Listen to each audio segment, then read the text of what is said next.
analyste profileur. Donc, c'est au niveau du comportement humain. Donc, j'analyse le comportement humain. Écoutez, on est en quarantaine. On a le goût tout de même de discuter ensemble, de se voir. On est confinés et bien malgré ça, on a, Dieu merci, toute cette communauté-là de gens qui se parlent et qui se font des vidéos. Écoutez, j'avais le goût de vous donner un petit peu, comme ça, de temps en temps, chaque jour, un petit geste ici et là pour que vous puissiez mieux analyser, mieux voir, mieux comprendre les gens. Ben voilà, c'est ma façon de vous dire bonjour à tous les jours. Donc, aujourd'hui, tout le monde en parle de la fin de semaine qui vient de passer, le 22 mars. Valérie Plante, invitée, donc mairesse de Montréal, invitée par Guillaume Lepage. Guillaume Lepage lui pose la question, qu'est-ce que vous allez faire si on vous demande de mettre en quarantaine la ville de Montréal?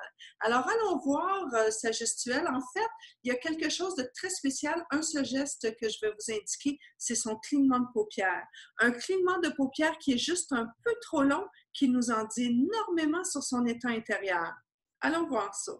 Au Québec, est-ce qu'il y aurait une possibilité que Montréal soit mise en quarantaine? C'est souvent la question que les gens se demandent ou demandent, et je pense pas que c'est envisageable. Ou enfin, s'il le faut, on va le faire. Mais moi, je suis d'avis, comme le premier ministre, qu'on doit y aller par étapes. Et bien sûr, Montréal, il y a beaucoup de gens qui y transigent pour venir travailler, qui y habitent ou qui habitent à l'extérieur. Donc, moi, je pense qu'il faut éviter autant que se peut cet isolement ou cette quarantaine. Mais si le jour où le premier ministre va nous dire, et la santé publique va nous dire, bien écoutez, c'est la chose à faire, on va le faire, arriver. évidemment. Des gens atteints de la COVID-19 ont pris le... Voyez-vous comment son clignement de paupières est très long ici? Alors, lorsqu'on cligne des paupières de cette façon-là, il y a 3 types de clignement de paupières. Celui-ci est neurocognitif, donc elle retourne dans sa tête à l'intérieur.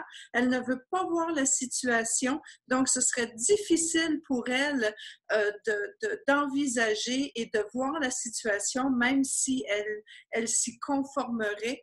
Ce serait vraiment quelque chose qu'elle ne veut pas voir venir. Donc, assez clairement ici, je repasse juste le dernier moment.